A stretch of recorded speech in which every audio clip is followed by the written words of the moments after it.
Assalamualaikum warahmatullahi wabarakatuh. Sahabat beriman yang dirahmati Allah, Syekh Samsuddin Al-Wasil lahir sekitar abad 12 Masehi sebagai ulama besar asal negeri Ngerum ataupun Rum Persia. Beliau mempunyai beberapa nama lain, di antaranya Pangeran Makkah, Pangeran Arab, Pangeran Ngerum, Syekh Wasil, dan lain sebagainya. Bagaimanakah kisah perjalanan dakwah Syekh Samsuddin Al-Wasil? Berikut adalah kisahnya. Ya Nabi salam alaika, Ya Rasul salam alaika. Syekh Samsuddin Al-Wasil berasal dari negeri Persia atau bisa diucapkan Ngerum ataupun Rum. Beliau konon diutus oleh Raja Persia untuk menjinakkan tanah Jawa yang banyak dihuni bala tentara jin setan dan raksasa atau denawa, yang pada periode-periode sebelumnya telah mengalahkan serta membunuh sekitar 20.000 kepala keluarga rombongan utusan Raja Rum. Padahal di dalam rombongan itu terdapat pula pasukan bersenjata. Istilah denawa atau raksasa pada masa itu dipakai untuk menyebut pengikut aliran Bhairawa, yaitu salah satu aliran dalam agama sinkretisme Ciwa Buddha. Salah satu utusan Raja Rum yang lain adalah yang dikenal sebagai Syekh Subakir, yang makamnya berada di berbagai tempat di Pulau Jawa dan dikenal sebagai makam Dowo, yakni makam yang panjang. Beliau datang ke Kediri menghadap ke hadapan Sri Maharaja Mapanji Jayabaya, yaitu Raja Kerajaan Kadiri, dan meminta izin untuk berdakwah dan mengajarkan kepada masyarakat kitab Musyarar. Kitab Musyarar yaitu sebuah kitab yang membahas mengenai ilmu falak dan ilmu ramalan. Kefasihan Syekh Samsuddin Al-Wasil dalam menjabarkan isi kitab Musyarar membuat Sri Maharaja Mapanji Jayabaya terpikat untuk mempelajarinya. Kitab Musyarar mengulas tentang astronomi atau perbintangan serta ilmu nujum atau ramalan. Pengetahuan yang ada di kitab Musyarar ditulis ke dalam bentuk kidung, itu sebabnya tidak semua orang bisa mengerti dengan mudah. Kemampuan Syekh Samsuddin Al-Wasil memahami teks puisi Jawa kuno tersebut membuat Prabu Jayabaya ingin mengenal lebih dekat. Dan atas permintaannya untuk lebih dalam membahas kitab Musyarar yang berisi ilmu pengetahuan khusus seperti perbintangan dan nujum. Diperkirakan pada abad ke-12 tiba di Kediri, Syekh Samsuddin Al-Wasil menjalankan misinya mengenalkan agama Islam. Beliau memulai langkah dari wilayah pinggir dengan mengedepankan pendekatan merangkul. Beliau menyusuri kawasan pedalaman. Dengan lisan yang lembut, Syekh Samsuddin Al-Wasil dikenal sebagai ulama yang alim menjelaskan apa itu Islam. Itu sebabnya sangat wajar jika setelah meninggal Syekh Samsuddin Al-Wasil sangat dihormati masyarakat Islam di pedalaman. Tertarik dengan kitab Musyarar, sang raja mengizinkannya berdakwah di wilayah kerajaan Kediri. Bahkan sang raja juga ikut belajar kitab itu. Hal tersebut dibenarkan oleh manuskrip Kakawin Hariwangsa. Di dalam Kakawin itu digambarkan bahwa Dewa Wisnu telah pulang ke surga tetapi turun kembali ke bumi pada zaman Kali dalam diri Sri Maharaja Mapanji Jayabaya untuk menyelamatkan Jawa dari kehancuran.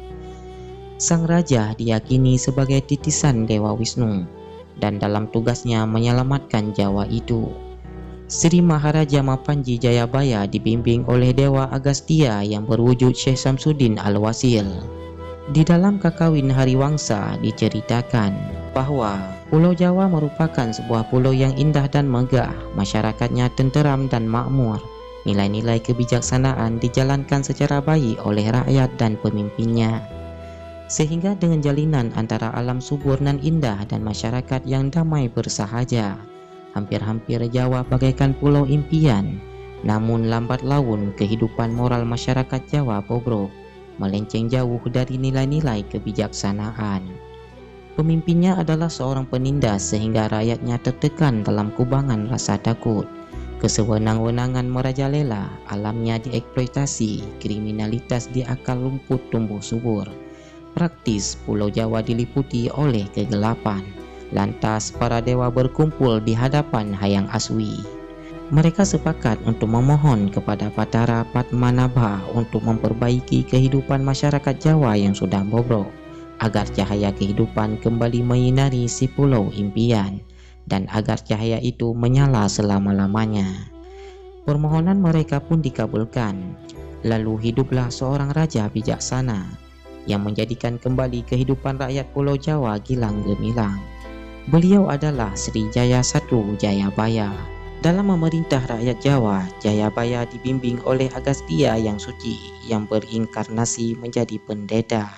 Keduanya berposisi sebagai guru dan murid. Sang guru memberikan ajaran kebijaksanaan dan sang raja dengan patuh menjalankan ajarannya. Sang raja memerintah negeri dengan teguh dan sang pendeta dipatuhi oleh rakyat di seluruh Jawa disebabkan wibawanya yang besar sebagai petapa dan pengetahuannya tentang cara mengatasi bahaya rohani sangat mendalam. Kehidupan rakyat Jawa pun kembali tenteram. Setiap orang berlomba-lomba untuk berbuat kebajikan. Rakyatnya santri, mereka berbondong-bondong belajar kitab suci kepada sang Agastya. Yang dulunya miskin dan dihina-hina, terangkat derajat sosial dan ekonominya, dan diliputi kebahagiaan.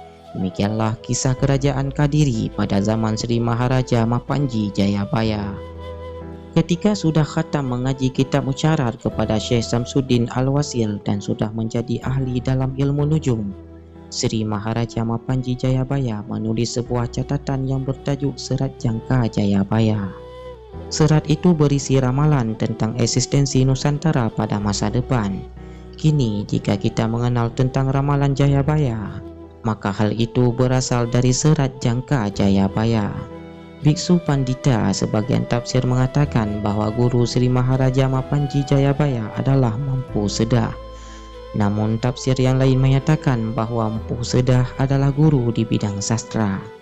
Sedangkan sang pembimbing rohani itu yang disebut Biksu Pandita Adikara adalah Syekh Samsuddin Al-Wasil. Sebutan Biksu Pandita lazim digunakan untuk menyebut para ulama Islam kala itu. Seperti Sayyid Ali Murtada disebut sebagai Raja Pandita di Gresik, atau Maulana Malik Ibrahim juga disebut sebagai Pandita. Atas peran Syekh Samsuddin Al-Wasil dalam membangun kerajaan Kediri, beliau dianugerahi tanah perdikan di daerah Setenogadong dan melanjutkan dakwah sampai akhir hayatnya di daerah tersebut dan dimakamkan di sana. Demikianlah kisah perjalanan dakwah Syekh Samsuddin Al-Wasil. Semoga video ini dapat bermanfaat bagi kita semua. Wabillahi taufiq wal hidayah. Wassalamualaikum warahmatullahi wabarakatuh.